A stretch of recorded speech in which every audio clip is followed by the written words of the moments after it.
episode 40. I got SQUEDA. Wait, how exactly do you pronounce your DJ name? SQUEDA. SQUEDA. Potato, tomato. Potato. SQUEDA on the Pursuit of Sound podcast. Yes, sir. How did you come up with that name? SQUEDA, well, my original artist project name was Pandemonium, but I was running into some copyright issues, so I had to rebrand.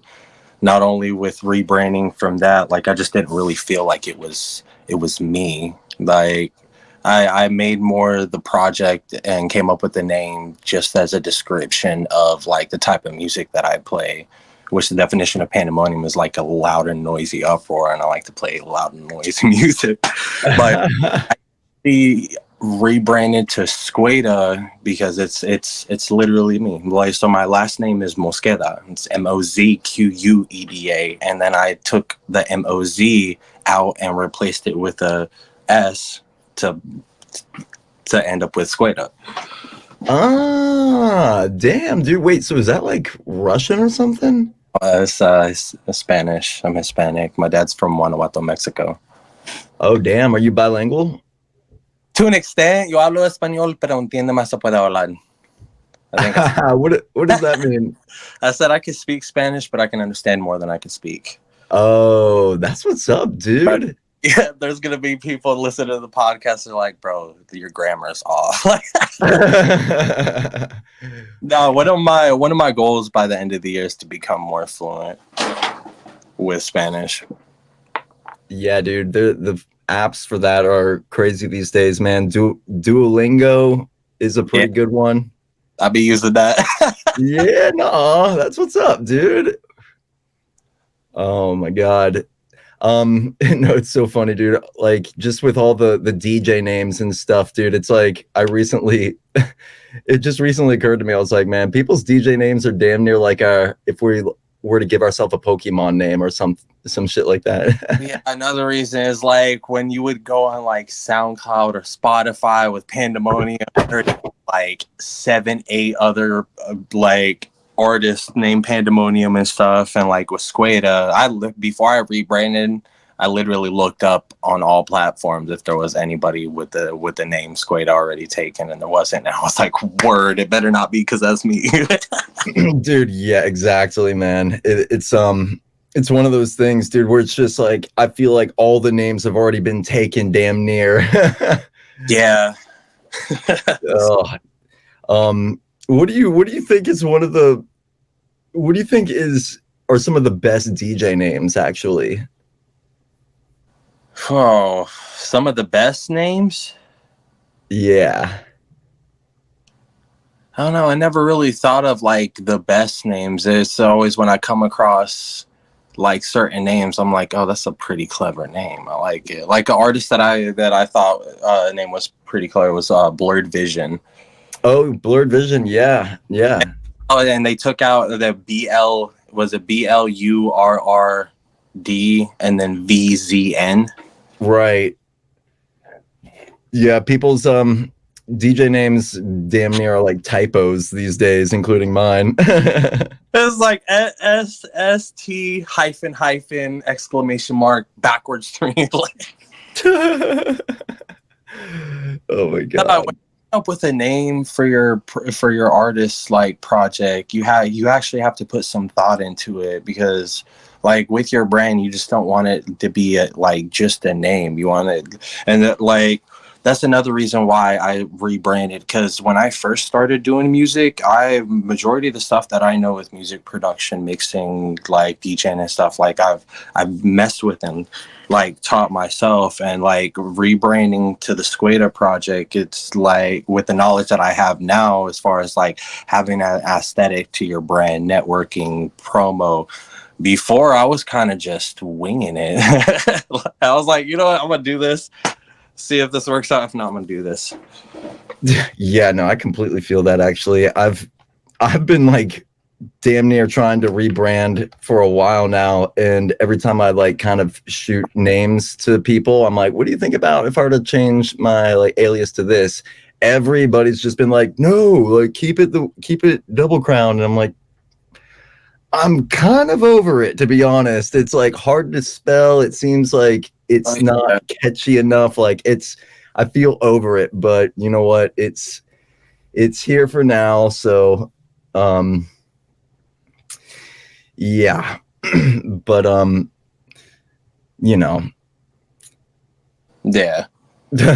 okay. So shit, dude. I met you in person for the first time recently at the Juju Beats show that we were a part of at the No, that Crystal Warehouse.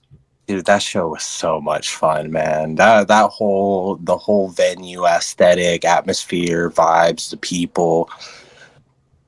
It was definitely a really fun show, and it was finally getting to meet you at the show as well. Dude, yeah, man. I'd seen that we'd been on the same remix EPs for wait, you were on the so first off, shout out Station Underground Records for having both of us on those remix EPs. You were on the microphone remix EP, right? With Brainwaves?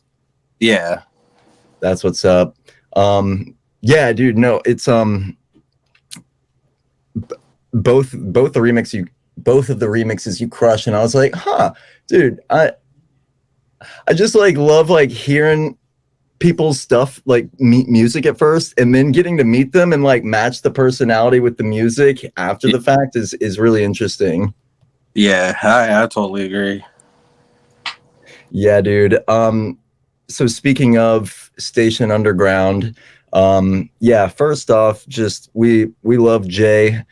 He's the owner Yeah, operator of Station Underground Records. He put on that Juju Beats show at the Crystal Warehouse here in Charleston, South Carolina, and it popped off. Such special vibes, dude. Like you had to be there to know how good that was. And how did you meet Jay?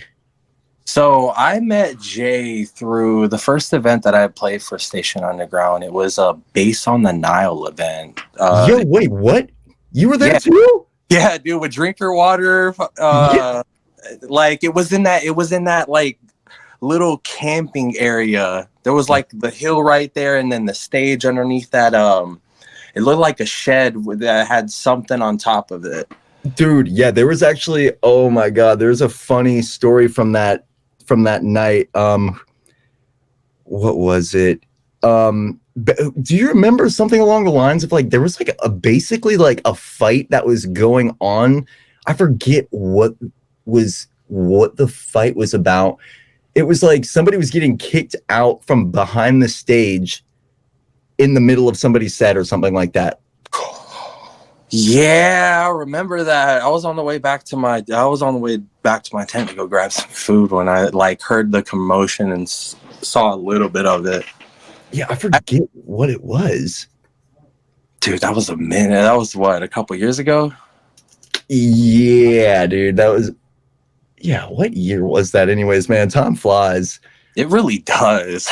As you get older, times go by, like the years go by quicker and quicker. Yeah, man, there was a lot of good people on that lineup, and that's where I met a lot of cool people for the first time. I'm sad that we didn't get acquainted at that point, but Yeah. No, there was a lot of people that I wanted to meet that night, but even though we didn't get acquainted then, like shit, we're acquainted now, man. oh yeah, nah, it's hey, everything when the time's right.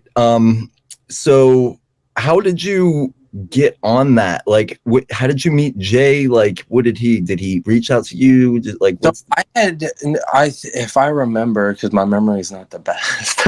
yeah, me neither. He posted something about the Bass on the Nile event, and I was like, you know what? I kind of just want to like hit them up and see if they like if I could play. And so I hit Jay up, and like from the start, Jay has always been, he's one of the most genuine people I've ever met. He's always welcoming. He's got nothing but love for everybody. Straight And up. he's just an overall phenomenal human being.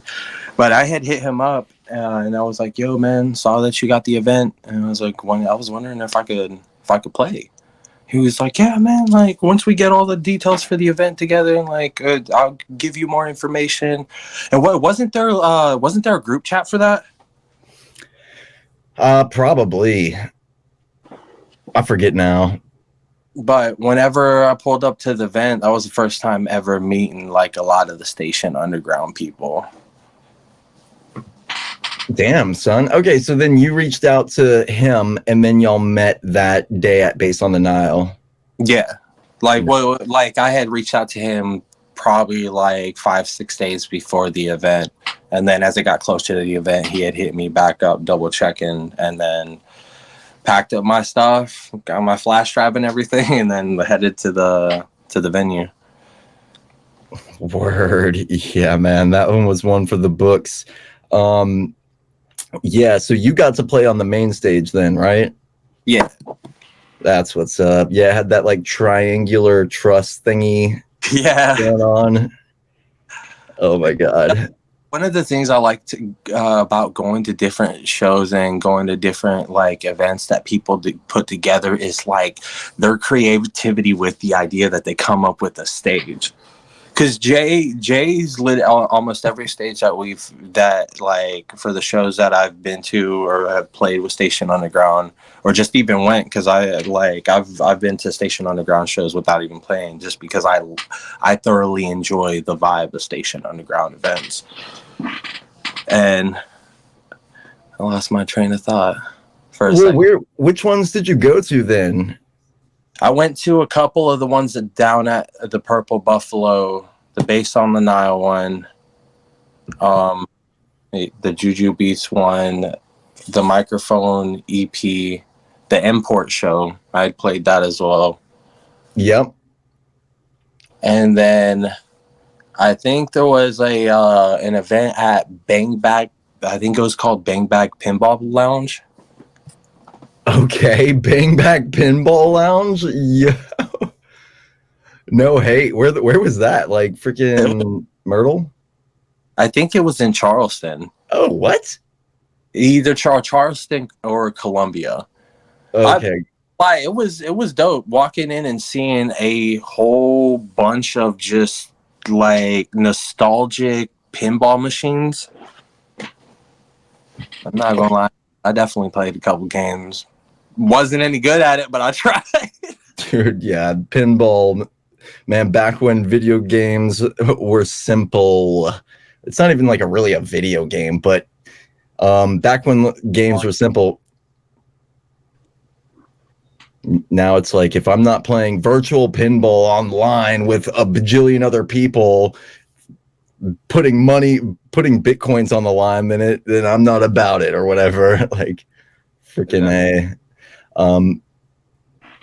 Dude, so tell me about like how you got into actually producing music. So, well, I started with instruments. Like I started off with drums, and then I ended up learning guitar and then piano. And then after a certain point, like I started learning producing and started with like hip hop and R&B. And then I got the first EDM artist that I ever heard. I think it was Nicky Romero. And so I started once I like found out who Nicky Romero was, I started listening to more artists. And so like when I first started listening to EDM, I was like listening to the mainstream stuff like trance, big room, was a side trance and stuff like that. And then eventually the first bass show that I ever went to was 12th Planet. It was 12th Planet, Euro, and this other artist named Mind Elixir. And so after that show is when I really started listening to EDM. And then I was like, at some point, I was like, you know what? I'm going to try to see if I can make this. And I started with house. And then I was like, I kind of like house, but like I kind of want to see if I can make some like dubstep or trap music. And then even once I started getting into the bass side of EDM is when I started really like picking it up. But then in 2016, when I went to my first festival, have you been to Imagine? Nope. I highly recommend that festival. I've been to that festival almost every year, except the years that it got canceled, and the whole entire festival's for like a vibe. But after I had went to that festival for the first time is when I started making the decision, like I wanna like start making music like that, and eventually like play a big festival like that one day. And then, bro, ever since then, I've been making music.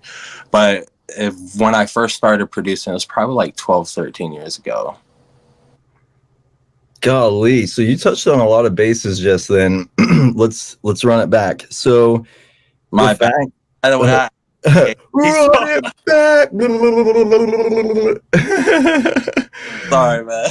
No. I mean, hey, this is the way it be, dude. I'm all right. I'm good at running it back. So yeah, because you said that you play instruments, and I am surprised to hear that. And I'm actually I love that, and I play instruments as well. And the fact that you are also a multi instrumentalist is like, yo, we are not that different, you know. Dude, drums are probably the most fun instrument to play. Guitar is a close behind that, and yeah, no, I love guitar, bass, drums, to play those. I love them so much. And so how when did you start picking up like the drums and the guitar and shit? The first time I ever like laid my hand on an instrument it was when I was like 8. Wow. Yeah, my grandpa. But like at first, when I first started, I didn't start actually trying to learn it. I was just basically messing around with that. I didn't start really actually learning instruments until high school. It was the freshman year of high school. I was in marching band. Well, and this thing that they had at my high school, the percussion ensemble. Word. Yeah, you like kind of like drum corps. Yeah, basically they had a whole bunch of different instruments, and it was like a mini orchestra type deal. Damn. So what was your instrument? I mainly did like tenors and then the snare drum. Yeah. Yeah, that's what's up. Get that Kevlar snare head going. Dude, I love that sound. Like the fresh pop, like a good pop on a good snare drum. It's just like, ooh. Dude, yes, sir. Man, now you got me thinking, because like my favorite snare just might be a piccolo. And then if you were to get, I don't even know how it'd sound, but like a Kevlar drum head on a piccolo snare drum. Ooh wee. Yeah, right. Oh my god, yes. So that, all right, yeah, you started dabbling in high school with band and all that. Oh, sorry. No, what did you say? It was mainly drums, and then near the end of high school is when I started picking up guitar. Now, with all the instruments that I know how to play, I need to learn how to read sheet music. But majority of the instruments that I play, like I play by ear. So I need to learn chords and stuff. So if like somebody was to be like, play me a G minor, let me look it up. Yeah, dude, I feel that 1,000%. It was actually just a couple episodes ago. I had on my homie Mike Brown, who actually he's my first guest that doesn't even play or DJ. Like he's just he's just a music head. Well, yeah, he's the first one, and he's just like, yeah, man, like I don't know how to read like sheet music or anything like that. I'm like, by the way, not sure if you've heard, but you don't have to know how to read sheet music to play anything, especially these days, dude. You just watch some YouTube videos. Yeah, if you got a song you want to learn, YouTube. Yeah, dude. I definitely want to learn more music theory because I definitely feel like music theory helps with music production. Oh yeah, no, I agree. And it's one of those things, man. It's never too late. Yeah, facts. And then so that's like let's segue that into the producing side of things, because it's like word you go from like playing instruments to now applying yourself to virtual instruments, VSTs, virtual software. And basically it's like what was your first DAW, digital audio workshop? So FL Studio, like Oh yeah. I've tried dabbling in Ableton. I have Ableton on this laptop. Occasionally I'll pull it up just to mess with it, but I've tried using Ableton. Was it Cubase, Logic, and Pro Tools? And I don't know. I've just always been comfortable with FL Studio. Damn, I personally use Microsoft Paint. Heck yeah. No, yeah, I feel that. Yo, I do with that, bruh. I know, right? Hey, AT Aliens and Excision use Microsoft. Oh my god, yeah. Whenever I hear a song where I'm just like, production is so good. yeah, they must have made this in Microsoft Paint. But that's dude, yeah, FL, man, it's up there, dude. I definitely dabbled with FL for a bit, man, and you know, I don't discriminate, man. Everybody has their own flow, and so that's what you still use heavy today, then. Yes. Righteous, dude. Yeah, and then so basically, how did you get to downloading that? Like, did somebody tell you? Did you look it up on YouTube? Like, you know what I mean? Well, like, how did I first like acquire the program? Like, hey, my friend told me that my friend who already produces that uses FL was like, you should use FL. Or like, I looked up on YouTube, like, what are the best DAWs to use? Or like, you know, how did you find it? FL, my mom actually got it for me for my birthday. Like, what? Yeah, but it was like, I think it was the first edition. Eventually I saved up to get the producer edition. But whenever I first got it, like because we had originally went into Guitar Center because I wanted a keyboard. Like, and while I was walking around, like I saw the decks and I'm like, yo, this is kind of cool. And then as I was looking at some of the decks, there was this little cabinet that had a bunch of the different like Ableton, Logic, and all that. And I saw FL Studio. I'm like, kind of want that. Like, I'm looking at the other ones, and they didn't really entice me that much. But then I was like, yeah, I want that one. And she ended up getting it for me. Not gonna lie, it took a minute to get the hang of it because I had never messed with the DAW whatsoever. Oh my god, yeah, it'd be like that. It dude, yeah, what's the logo? It's like a pepper. It's like I don't know, a little peach. Is it a peach?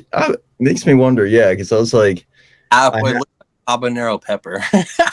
Yeah, like I have the image in my head, and I'm like, I'm pretty sure it's a pepper, and that's not a fruit, right? Fruity Loops. Yeah. See what I'm saying? I'm like, it's like Fruity Loops. Here's a logo of a dog's face. Get it? Fruity Loops. You're like, nah, but that's what's up, dude. Yeah, I'm a huge Ableton head. But yeah, whatever. It's like one of the next frontiers I see is like basically combining more of my instrumentation in with the productions. You see what I'm saying? Yeah. How do you feel about that for yourself? I honestly want to get to the point where I'm comfortable enough to play a live instrument during my sets. Cause like when I've been to shows and I've seen artists like play live instruments, I'm just like, yo, that's dope. Like to be able to play a set and incorporate it into your sets, and not only like into your sets, but what's the artist set? Like I think Davin like he'll be mixing and then he'll have a song that he'll whip out the instrument to and then just play through that whole thing. What? See, and I've, man, yeah. I mean, I know about. I feel like I've heard of Dabin, but I didn't know that about him or her or whatever. And basically, there's like, you know, you got Son Holo, freaking. I don't know if you know Pfeiffer. Yeah, Like some of the time. notes. I'm sorry. Yo, this is our first time doing a video podcast, so give us a break. Go on. Yeah. Now some of the noticeable artists that incorporate instruments like Grizz, Dabin, Sullivan King, Keys and Crates is another good one. Well, yeah, those ones. Not all those dudes play guitar, but does Sullivan King play guitar? Well, Yeah. Oh, I didn't know that. Now it makes sense because Fire, man. It's like now he doesn't do it at every show, but there's been a couple shows that I've went to where he's brought out his guitar. Okay, not every show, but yeah. No, I feel that. Dude, yeah, the saxophone is a pretty prevalent one that you mentioned. Grizz, obviously, like a lot of people like So Down, he does the saxophone. Freaking I don't even know. Yeah, dude, it's people. It's really special when people bring out live instrumentation, bottom line, no matter what. Facts. And one of my favorites are people that just do the music production on the spot. Like literally, I'm talking about Mark Ribier, or however you say his last name, Ribelet. You know, do you know Honeycomb? Yeah, he's he beatboxes, doesn't he? Basically, yeah. Freaking Beardy Man. He's like the true beatboxer right there up with Reggie Watts and stuff. I think they're onto something for sure, like future of music type beat. Yeah, no, I think it's really dope that they're able to do that. Like it's tempted me to want to get like a loop machine and all of that, but what I would come up with wouldn't sound like what they'd be coming up with. Yeah, I know. You got to start somewhere. But actually, I hate this, but I gotta take a leak really quick. Let's just go to a ad break. Welcome back. Hey, yeah, that ad was brought to you by Blue Chew. Get your boners on. I've been seeing so many ads about Blue Chew. Yeah, like come on. But yeah, dude. So what's on your schedule these days? Like, what do you have planned out for the next like 6 months, basically? As far as like just what I'm doing in life or music wise? Music career oriented. So like I work a lot, so I've been trying to make time for music when I can. But next month I plan on releasing my first track of the year, Eyes Low. And then by the end of halfway through the year, I want to get probably at least half of my first EP together, and by the end of the year I definitely want to release my first EP. But I have a couple releases planned over the next couple months. That's what's up. Yeah, that you said Eyes Low. Yeah. You dropped that one at the show, right?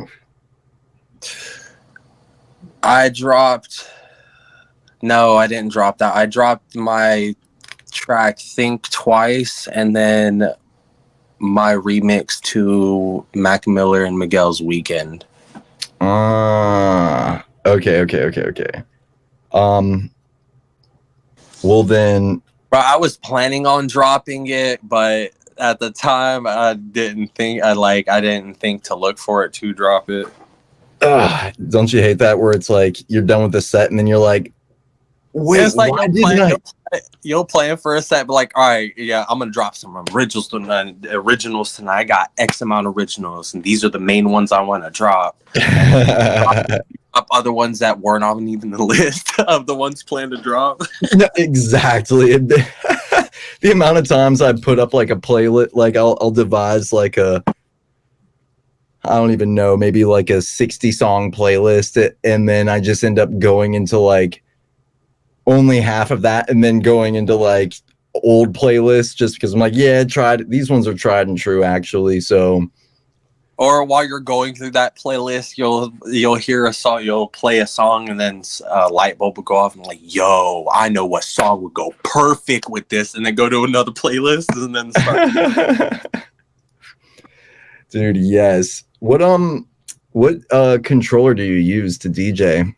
I have a Tractor Control S4 MK3. Eventually, I want to save up for an XZ, but the first controller I ever had was a Tractor Control S4 MK2, I think.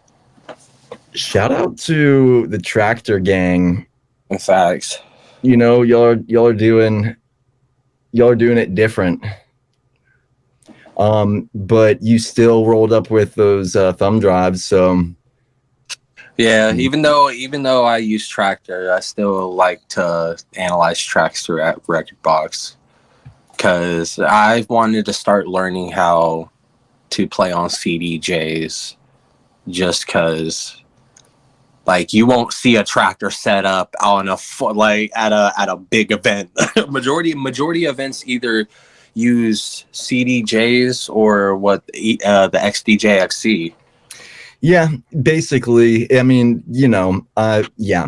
When I did Dance Festopia, they had it, basically I did it was like a silent disco.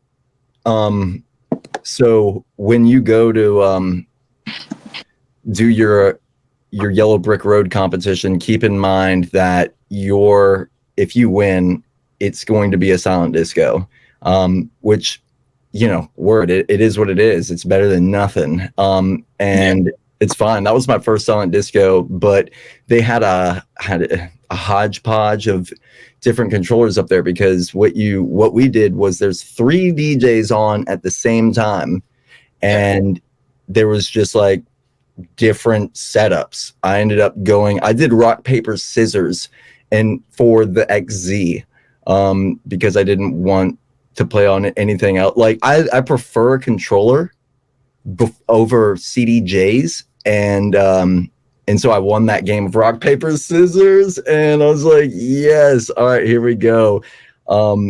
Yeah, man, I fucking hate CDJs. Like, not to be a hater, but what's your opinion?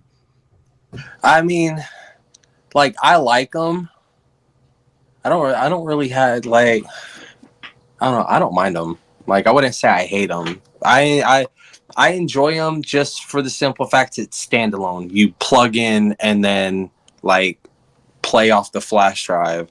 With controllers, like certain controllers, you have to worry about latency, and then if the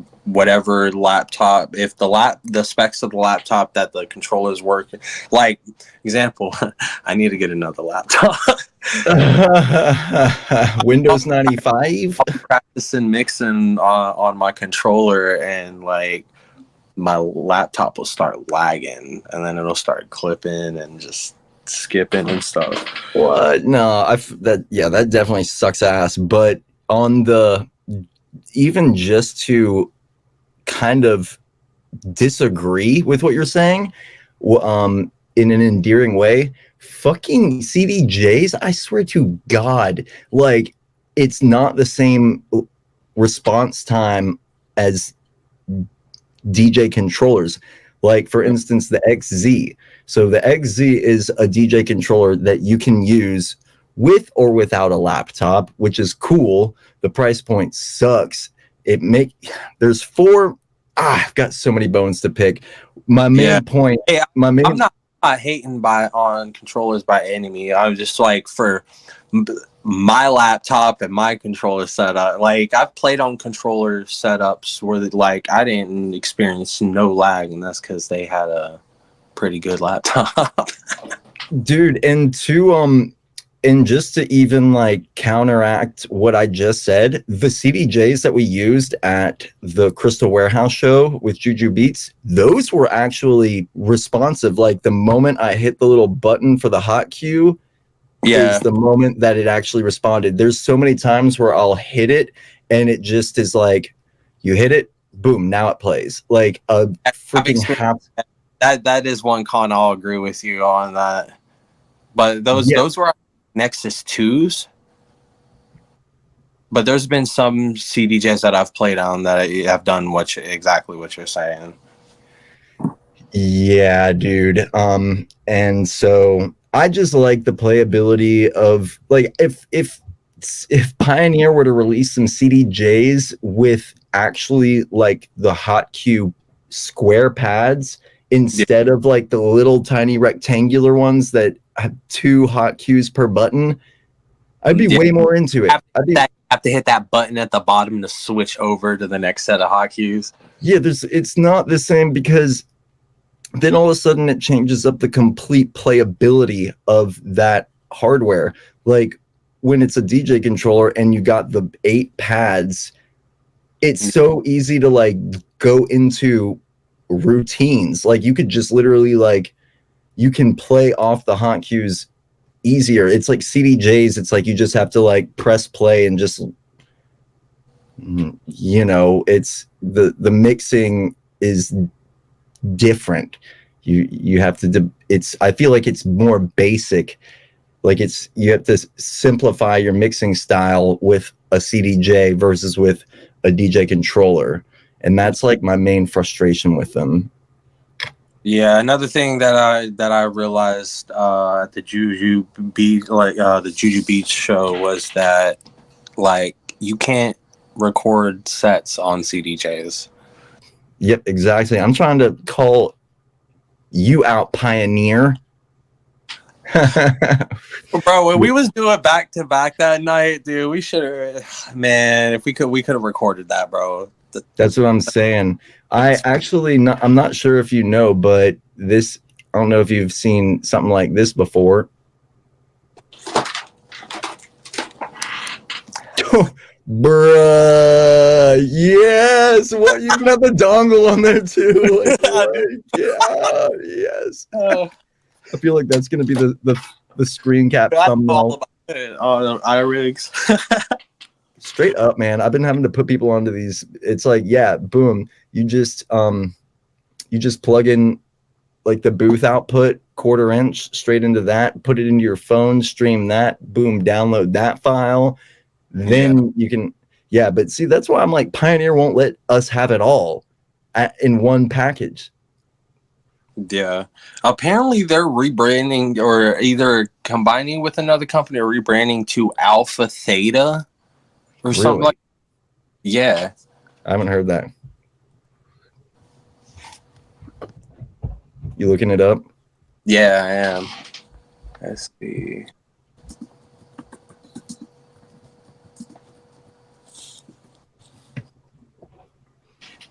Yeah, because speaking of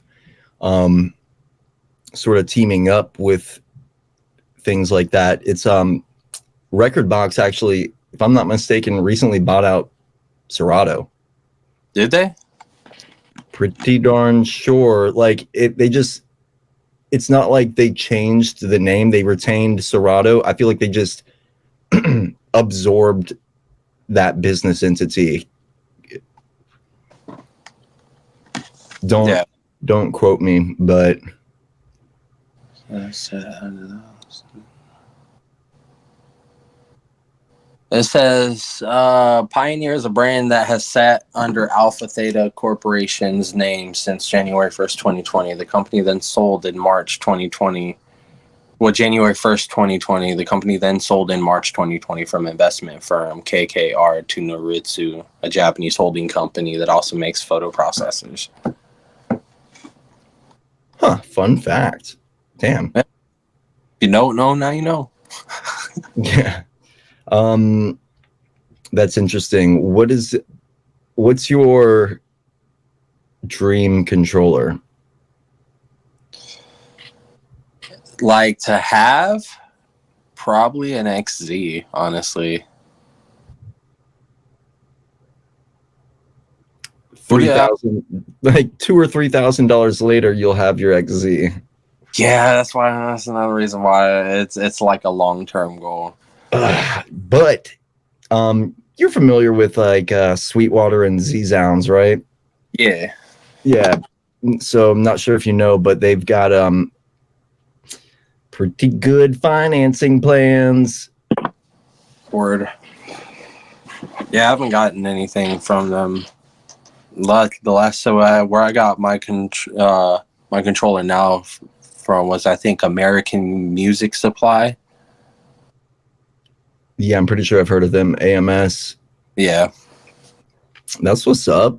Yeah, at some point I definitely do want to get a controller, probably preferably a record box controller, but I'll probably end up like looking into different controllers.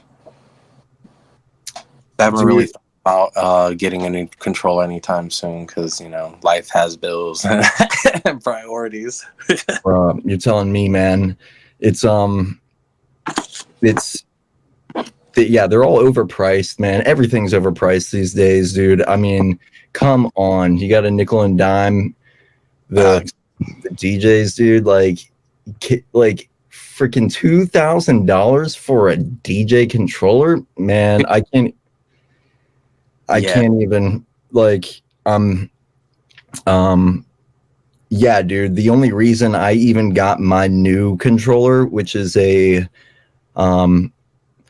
shout out Pioneer, even though I've got issues, it's the FLX10. Not sure if you've heard of the FLX10, but I've heard, but I haven't in person yet. It's the one controller on the market that you can actually render stems on the spot with buttons on the hardware. Oh, word?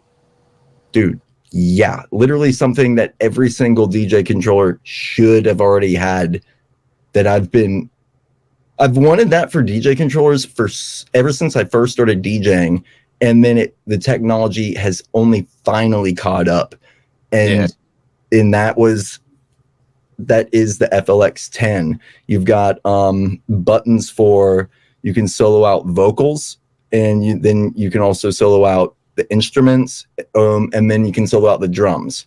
So you've got 3 stem options, and the only way that is able to be facilitated is with the accompaniment of a laptop. So it's like, this is the one thing that I'm getting back to, where it's like they won't give you everything at once. Like what I want is something like a mix between, like a FLX10 and like a XZ, where it's like you can use your thumb drive and not need a laptop for also having the stem separations, because it's like, so while you're playing live, you can mute like the melodies and the basses to where it's like the vocals and the percussion while you're playing. Bro, yeah. And it's like, I'm surprised that it's not. I mean, it took me a long time to even get this controller, because every time I went to buy it, it was out of stock, like, which was upsetting. Yeah, but it's like, even at that rate, it's not that popular of an option, because you kind of have to have your laptop with you, because you need the software from the laptop to facilitate it. But at the same time, that's what I'm saying. Yeah, dude, it's like, that's mashup city for you. Like, you're trying to tell me that I can take like any given regular song, like freaking Country Grammar by Nelly, boom, isolate the vocals only, slap it onto like a Blurred Vision track, and then you can key sync it, and then you can apply an effect to the vocal, like reverb it out a little bit or whatever. instant vibes. Shoot, wait, what's it called? Yeah, it's the FLX 10. Shit, I might have to look at. I might have to check that out. I'm trying to tell ya. Dude, let me ask you some funny stuff. Dude, do you believe in Bigfoot? Do I believe in Bigfoot? Honestly, yeah. Well, all like there's definitely. Damn, you gonna hit these topics? Shoot, do you believe in Bigfoot? Yeah. Dude, yeah, right. Come on now. No, do I? I don't not believe in Bigfoot. Right. Aliens are definitely real. When people are like, "Oh, there ain't no aliens," there ain't no way that we're the only life in the whole entire universe, with all thousands of different planets that NASA has discovered that had that like they think have habitable conditions. Yeah. And no, exactly. Have you seen any UFO or anomalous things in the sky? Nah, it would be dope. It will get me so hype. I love stuff like that. Like if I was to see a UFO, listen, I feel like for everybody who listens to dubstep, we would be good. I feel like aliens listen to dubstep. Yes, dude. Thank you. Hey, the fucking bleep bloop bleep bloop bleep bloop. They're like, check out this next song by G Jones, though. And listen, AT Aliens works with the aliens. I think you're onto something. Right? Yeah, dude. Oh, dude. Yeah, AT Aliens is the shit. Yeah. They What's your take on Mandela effects? Because that's something that's a very interesting thing. That literally majority of people have all the same recollection, but it's wrong. Yeah, you're telling me, dude. It really gets me going. Actually, Mandela effects kind of piss me off. In a good way. Like, I don't know, man. I think that it's real and it is frustrating. It's Luke, I am your father. Yeah, right. Yeah. It's like the Berenstain Bears. It's fucking the Fruit of the Loom logo had the cornucopia. It's the monocle and the Monopoly Man. Exactly. It's Captain Crunch, not Captain Crunch or whatever the fuck, dude. Like, what was another one? The Tinkerbell dot in the eye on Disney. On the Disney World intro. Oh. Yeah, bro, that never happened. Apparently that never happened. She never dots the eye. She flies in, but she never dots the eye, and I call bullshit. That's what I'm saying, dude. No, I definitely know what I know.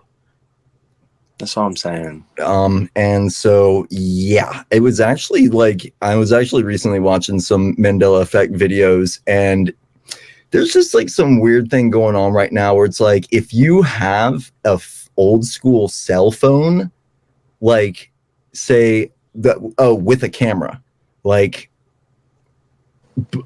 a cell phone from before like 2012 with a camera, and you are able to turn it on, boom, pop on the camera.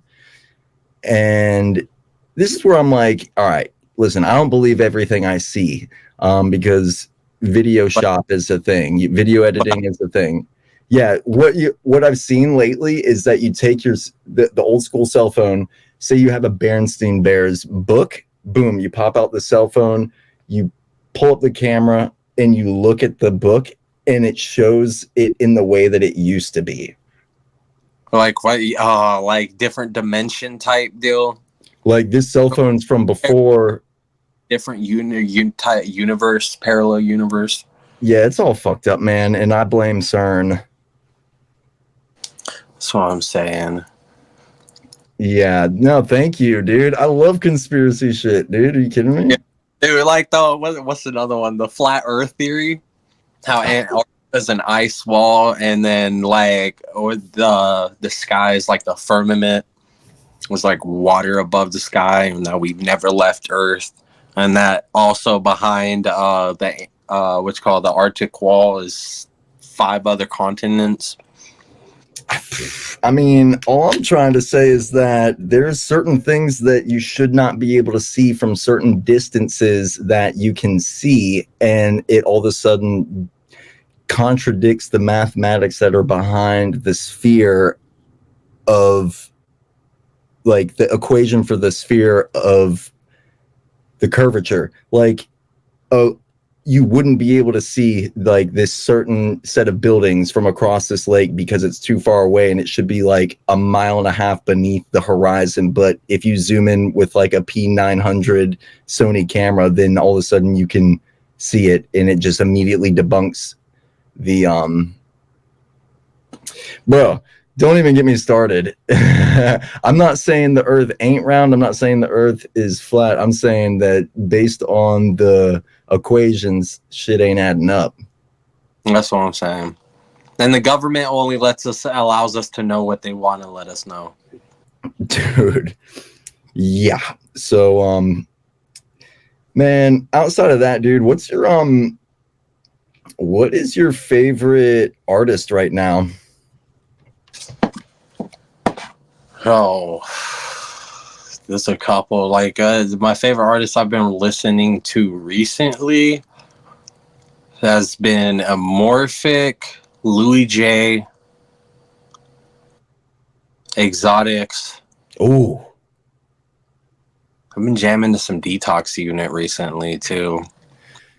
dude, all right, you're gonna put me on to about 3 right there, man, because the one that I definitely listen to heavy that you said is Exotics, and boy oh boy, Yeah, the weird trap noises, bro, that's my shit. thank you. Yeah, you and me are not too different. Bro, that's why we got to get a collab going, dog. Yeah, not to be cliche, but collab, bro. Bro, I saw you trying to collab. I was it's like what was it? Yeah, I'm a DJ. Always down to collab. Like, Yeah, of course I'm a music producer. Collab, bruh. What's your yeah, dude. What's your dream collab? ooh, my dream collab. Like, if I had to pick one artist to do a collab with. Yeah, like I know it is Miley Cyrus, but no, I know it's Taylor Swift. No, I know you're true. Dog. I know you really want to collab with the Wiggles, but for real. Dude, nah, fuck that. I'm trying to collab with Barney, bro. Dude, Barney trap, bro. You, I love you. You love. Yo, my like dream collab to one day like have a collab with would probably be AT-Aliens. I've been following AT-Aliens for a while, and like, yeah, AT-Aliens is probably one of my dream collabs. Yeah, no, I love to hear that actually. One of my favorite tracks by them easily, obviously, is Fuck That. Yeah. Dude, nothing better than to just like sort of have like a in the middle of, like, say you're throwing down for your set and you need something to kind of like clear the air, boom, throwing Fuck That. Yeah. No, there's that. I think the first time I got to see them live was at Freaky Deaky in Houston, probably 2018. Lucky. In Houston, what were you doing out there? For the music festival. There's a music festival out there called Freaky Deaky. So you went out there for the music festival? Yeah. Wow, did you fly? Yeah. Got Wow. Airbnb. With festivals, like I like going to festivals, but I'll go to a 2-day festival, but I prefer 3 or 4 day festivals because those two fly by, bro. Yeah, you're telling me, man. What so Imagine's your favorite one? Well, Imagine's been my favorite ones that I've been to is probably EDC. Oh, yeah, of course, man. You do Orlando? I went to Orlando and Vegas. But now, Ooh. have you been to EDC Vegas? Not Vegas, but Orlando twice. So, for everybody that plans to go to EDC Vegas, just know, like this year, over 3 days, 525,000 people attended that festival. Like I went last year was my second year going, and I had fun, but navigating through that festival was one of the most irritating things. I was trying to split because Grizz and Subtronics were doing a set at Base Pod, and then Marshmallow and Sudden Death were doing a back-to-back at Circuit Grounds. And so I started, because I was going to split them. I started at Grizztronics. It took me almost 25 minutes to get from one side of Base Pod to the other, another 20 minutes to get to Circuit Grounds, and then I stayed near the back because I was able to catch the last like 15 minutes of their set. Jesus, dude, exactly, man. It's like you can't the fucking logistics. Like if there was nobody standing in the areas between those, I could run and get there in like 5 minutes. I mean, I don't know about Vegas, but yeah, no, you're super right. And then all of a sudden you're with your crew, right? And you're like, all right, come on, y'all, we're going to the fucking other set. And then you turn your head a second and a half later, and nobody, you lost your whole fucking friend group in a second and a half. Instantly easy. No, one thing that I will say that I hope that all festivals do at some point is have motherfucking Wi-Fi stations throughout the whole entire festival so people can find their friends. They can pull up the map, pull up set time. EDC Vegas, if you go, you will not have signal. They had a in there, but one for the whole entire festival. Dude, they can't. It's like the bandwidth can't fucking handle. I was standing right next to the damn the structure for the Wi-Fi connected, and my shit wouldn't load. You're like, I'm getting sunburn and cancer from this 5G tower, but I'm trying to get signal. Because I've been trying to find my friends for the past hour, 45 minutes, and I've stood here for 30 minutes. I'm fucking over this. I'm just going to stay lost. I'll find my friends eventually. Dude, yeah. You gotta have a rope tied. Are scared to get separated from the group, which I understand, especially in that type of setting. But once you get to the point to where, like, because at festivals, the moment you like, if you don't have a set plan to meet up with your friends, like whenever you guys get separated, trying to find your festivals at a like your festivals and your friend festival is like really hard. And I got to the point, I'm a wanderer at a festival, so if I'm at a set, I'm not really vibing with it, I'll let the group know, hey, finna go walk around, go check out some other sets. Does anybody want to go? Say no answers, and then right as I'm about to walk away, I'm like, are you guys sure? Because when I leave the group, I don't find them till either the end of the night or until I randomly run into them. And at first it used to like not necessarily freak me out, but it would bug me, and I wouldn't be able to fully enjoy myself at the festival because I'm so worried about trying to find my friends. When I got to the point where I was like, you know what? Can't find my friends, spent 20 minutes looking for them. I'll find them eventually. Like, I'm gonna go wander. And I just started going on my own adventures. Like sometimes your solo adventures and little side quests that you do, you have the most fun because one of the biggest things that made me fall in love with this, not only the scene, but with music festivals, is not only the music and the atmosphere, but the amount of love that people have for everyone. Like there's been so many times I've been solo and like I would be at a set and just be talking to people and like, yo, y'all having a good weekend? But like, hell yeah, this and that. And like, what about you? And I'm like, it's been pretty good. Been by myself for about 4 hours, lost my friends 4.5 hours ago, and I'm just, vibing, going on my adventure. They'd be like, oh, cool, what's up? My name's so-and-so, so-and-so. And then by the time I leave that area of the stage, I just made like 4 or 5 new friends.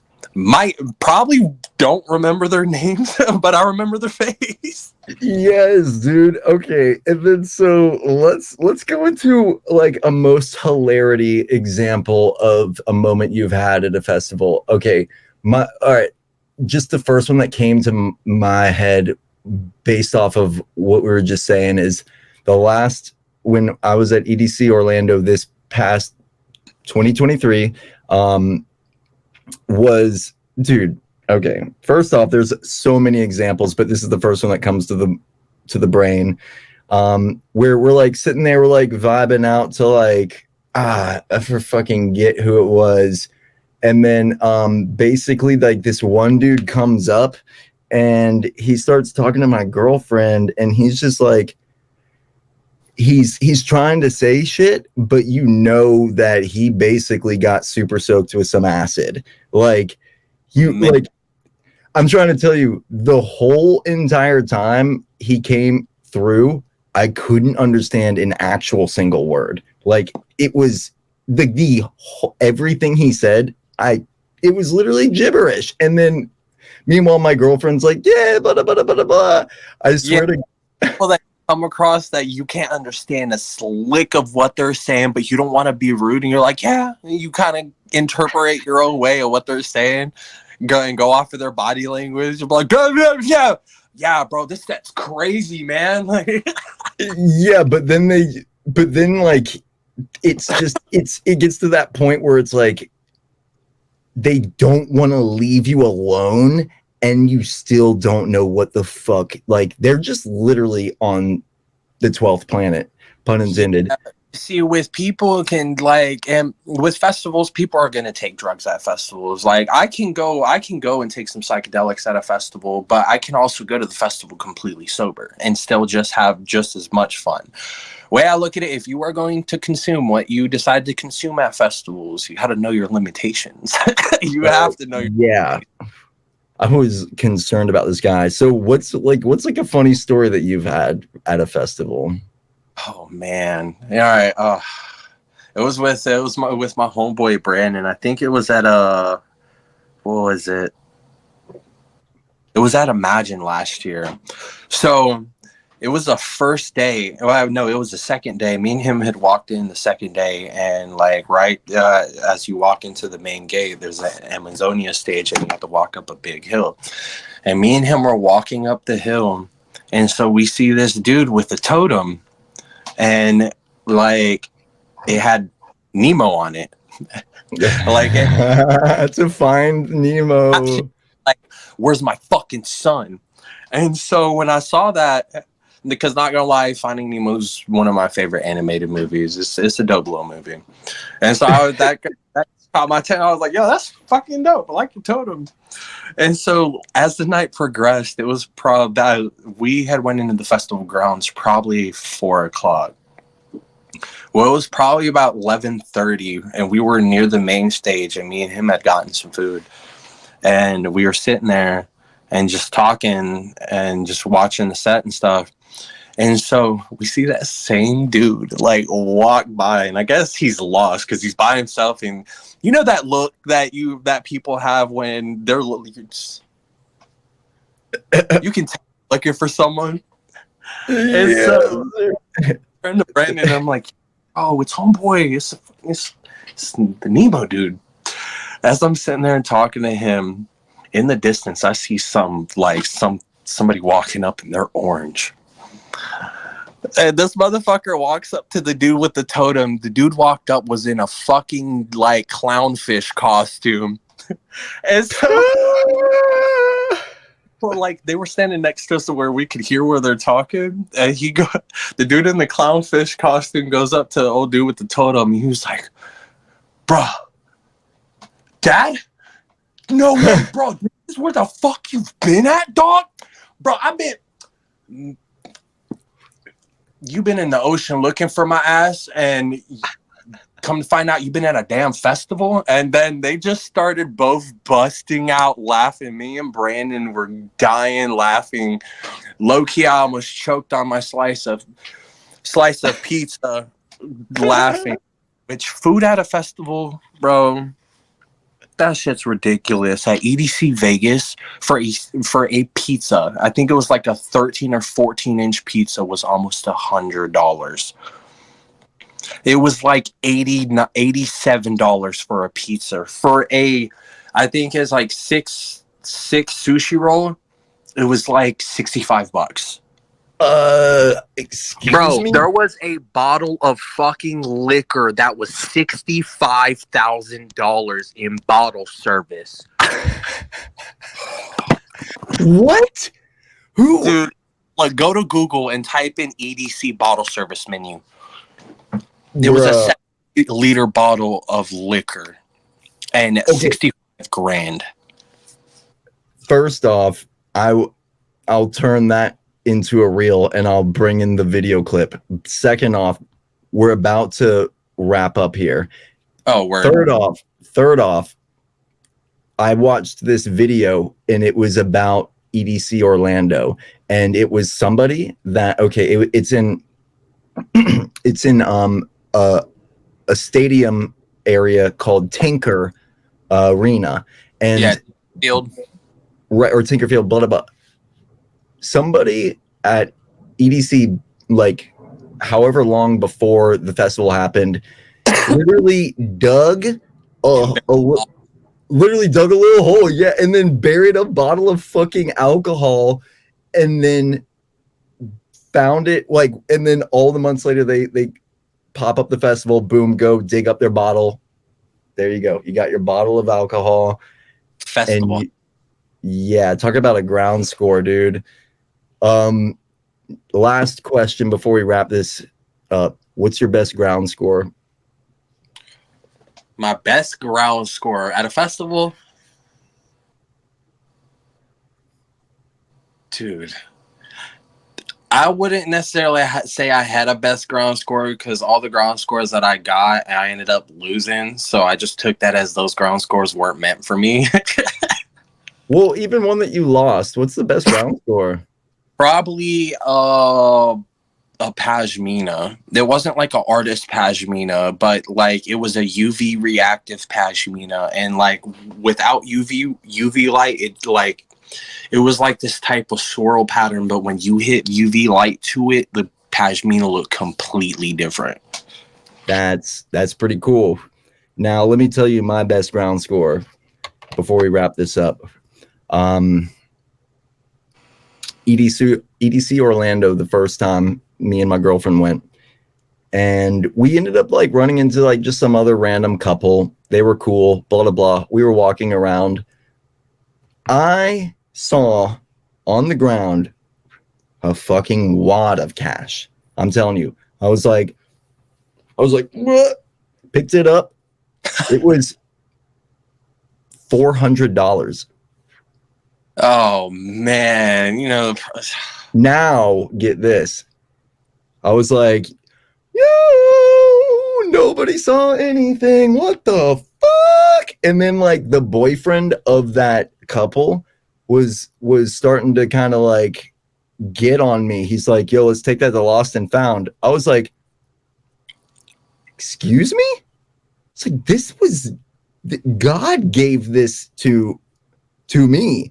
I was like, here's what we can do. I will be so nice as to split this with y'all, and just, that's it. Call it even Stevens. I'll literally be that nice. Boom. Yeah. Give him the $200. I keep $200. And then that dude, takes his $200 to Lost and Found. Oh shit. Damn.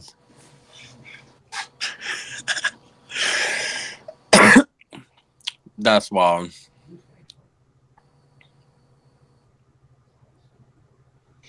And I've definitely found a bunch of phones at like festivals, but I like those I return. Like I'll sit there, pull up the camera, be like, hey yo, I found your phone. I hope you find it. And then I'll record some of the set and then take it to Lost and Found. Because there's been times where like I've lost a lot of stuff at festivals. I've lost phones, I've lost my card, I lost IDs. I've been pickpocketed at festivals. Fuck that, dude. I will literally I will invert somebody's knee if they try to steal something off of me at a festival. But if it's anything else besides cash, I will take it to Lost and Found. You can't take cash to Lost and Found. You know that dude that's like, you're giving us $200 for somebody that lost it and in my pocket. Like, it's like the stupidest ass thing ever. I was like, I wish these people weren't around so I could. Anyways, you know what I'm saying. But you know what?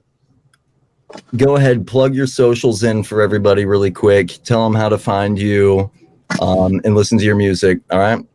Word. Instagram is SQUEDA Music. SQUEDA Music. SoundCloud's just SQUEDA. Spotify is SQUEDA. And then Facebook is SQUEDA Music as well. Perfect. Well, I do appreciate you so much for going down this little journey with me.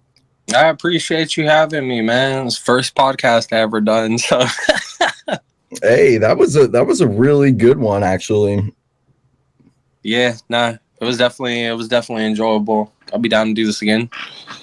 Yes, sir. Part 2 coming soon, and a collab, man. I'm not one to say let's collab and not follow through. So, word. I'm down for that. You already know.